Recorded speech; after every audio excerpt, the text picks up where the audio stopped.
You're listening to the Murder Speaks podcast, the show that spills the tea about true crime. Here's your host, Wendy Hinbest.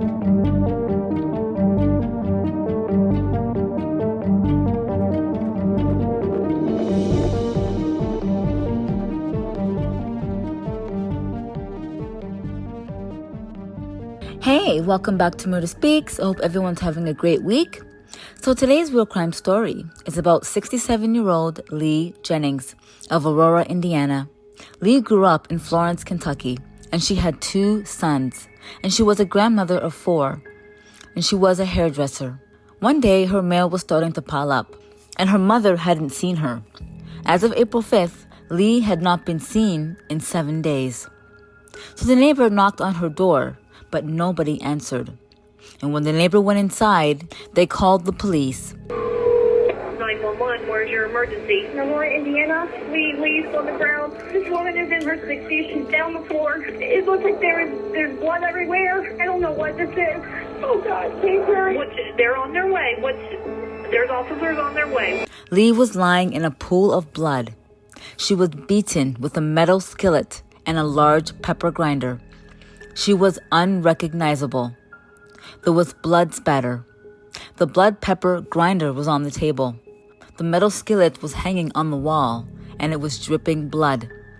There was nothing out of place. There was no evidence of somebody sneaking in, so she must have let them in. Her purse and phone were there. She had a fractured skull that was the result of blunt force trauma to her head. Apparently, the doors were locked. So did the suspect have a key? There was a pizza box, and it had the name Stevenson on it.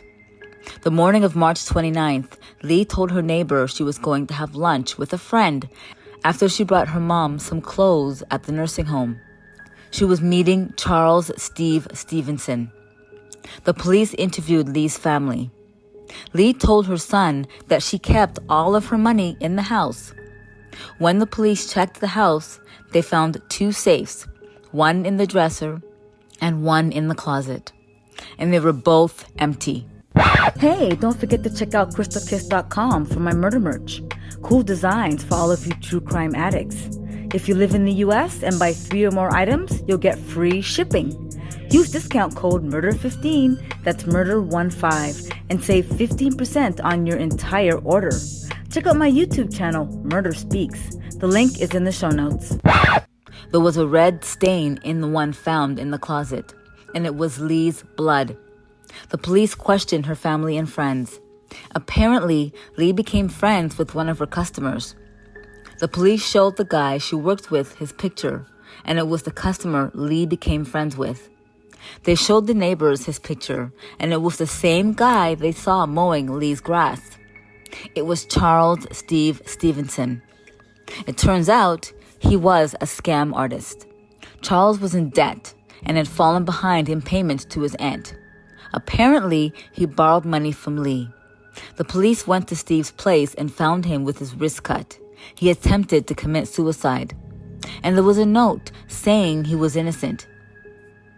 Charles was arrested. The police accessed Leigh's text messages, and there was conversation up until that day. The police had the time on the pizza box and on her text messages upon Steve's arrival. Leigh's and Charles' blood were on the grinder and skillet. Also, Leigh's blood was found on documents inside one of the safes, and Charles' fingerprint was found on a document inside the other safe. It turns out Charles paid his debt. He said he borrowed the money to pay it from a friend, but that friend said Charles never borrowed money from them. Money was obviously the motive.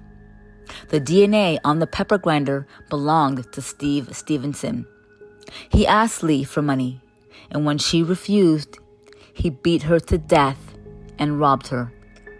Charles Steve Stevenson was convicted of first-degree murder. He was sentenced to life in prison without the possibility of parole. Charles is incarcerated at the Indiana State Prison in Michigan City, Indiana. Well, thank you so much for joining me on this week's episode of Murder Speaks. I hope you enjoyed it. Please like and subscribe. And if you like it, please share it. Sharing is caring. Join me again on Murder Speaks. Thanks. Bye.